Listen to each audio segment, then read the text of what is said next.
This week in news surrounding Israel, Hamas refuses to disarm. At least pretend you're surprised. Stay tuned, friends, for all the details.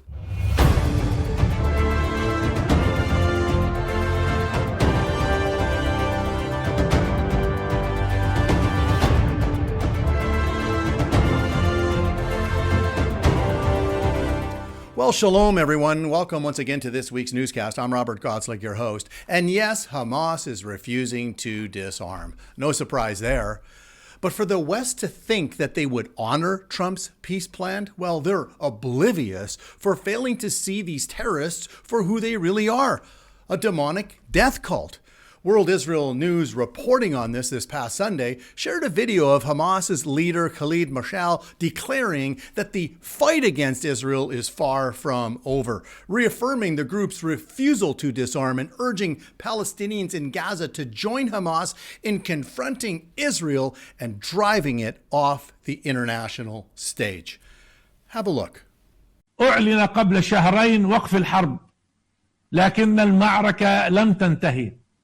وقفت الصورة الأقسى من حرب الإبادة، لكن التجويع والحصار وإغلاق المعابر ومنع المساعدات ومعاقبة الناس والقتل اليومي ما زال مستمرا، والمخططات قائمة.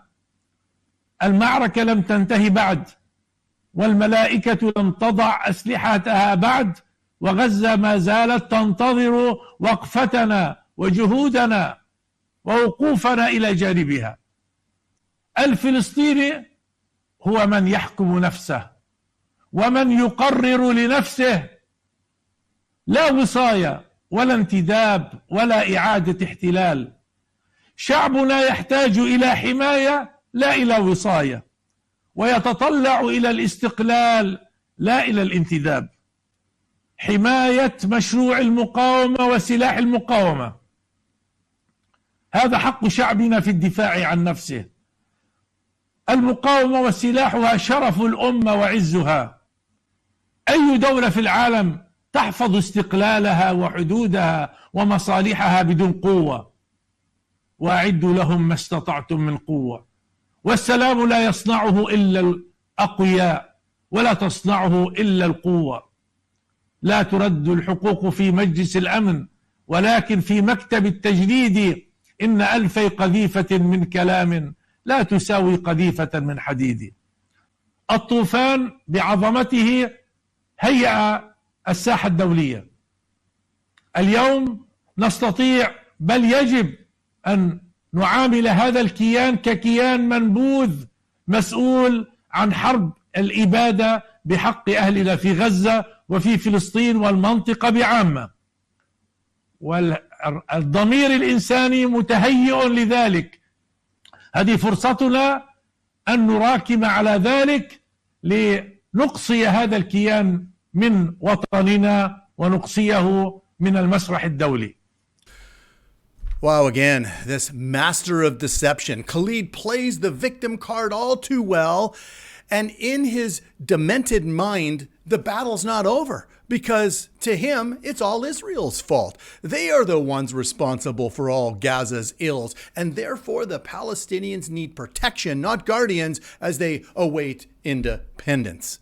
Then he concludes by saying that the Al-Aqsa flood, October 7th, that horrific massacre, prepared the way to expel Israel from their homeland and the international stage. Friends, I hope that you can see that this is a spiritual battle and that there are demonic forces working overtime in the sons of disobedience, because Satan would love nothing more than to destroy Israel and the Jewish people, to somehow in any way thwart God and his word, so that God is made out to be a liar and thus Satan can't be judged. That's the crux of this whole matter. That's the crux of anti-Semitism. That's the crux of this hatred for Israel worldwide.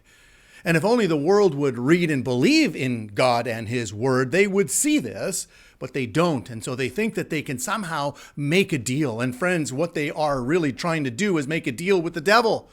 Shame on the West for pressuring Israel to make peace with people who wish them dead. And to then think that if only the Palestinians have a state of their own, that there will somehow now be peace in the Middle East, that is utter nonsense. Because the Palestinians have already had a state of their own in Gaza. And how has that worked out? Not very well. And Prime Minister Benjamin Netanyahu reminding the West of that at a New York Times Deal Book Summit just last week. This is what he said. Have a look. President Trump recently hosted MBS at the White House, who said he wants to be part of the Abraham Accords, but that there needs to be a path to a two-state solution. How do you square that with your view, I believe, where you have said there will not be a Palestinian state? Well, there was a Palestinian state. It's called Gaza. That's exactly what it was. It was a de facto state, and we didn't get peace. What we got was the most horrific massacre of Jews since the Holocaust. And if you ask Israelis now, and it just covers an enormous spectrum, I mean, from left to right, we had a vote in the Knesset. We have 120 Knesset members, 99 to 11, 10 abstained. 99 to 11 opposed being forced on a Palestinian state. I mean, that tells you something. And so people say, look, there has to be a solution with the Palestinians, but it's not one in which they don't recognize the Jewish state. They commit themselves over and over again to do this massacre again. They indoctrinate their children with textbooks that are calling for children to become suicide bombers, and they pay for slaying. I mean, the more Jews you kill, the more you're paid. I mean, this whole thing is not where it's going to go. We'll have to find a path for peace, and I think it begins in Gaza by removing Hamas and offering it a different future. There you have it. The Palestinians had a chance to make Gaza something good, something special, to make it, as former Israeli Defense Minister Avigdor Lieberman put it, the Singapore of the Middle East. They could have done that. But instead, they took the billions of dollars they received in international support and they invested it with one sole purpose: to destroy Israel. And now that they've lost the war, and they lost it miserably, they want to play the victim card and blame Israel instead of blaming themselves for all their disgusting hatred and incompetencies. And then the West somehow buys into this propaganda. Seriously? Yet that is what we are witnessing, friends, before our very eyes. And the only thing that makes sense of this lunacy is that, again, it is demonic in origin. And I'll tell you, without God's word, the Bible, we would have to scratch our heads and wonder what in the world is going on. How can people not see through these lies that Hamas is telling? But you see, the God of Israel has given us his word, which tells us the source of this hatred. And that will intensify until the whole world turns against Israel. Just simply read Zechariah chapter 12 through 14. And though this sounds depressing, friends, it does sound depressing, doesn't it? The whole world is going to turn against Israel. That's exactly what we read in our Bibles. That's exactly what God has told us, yes.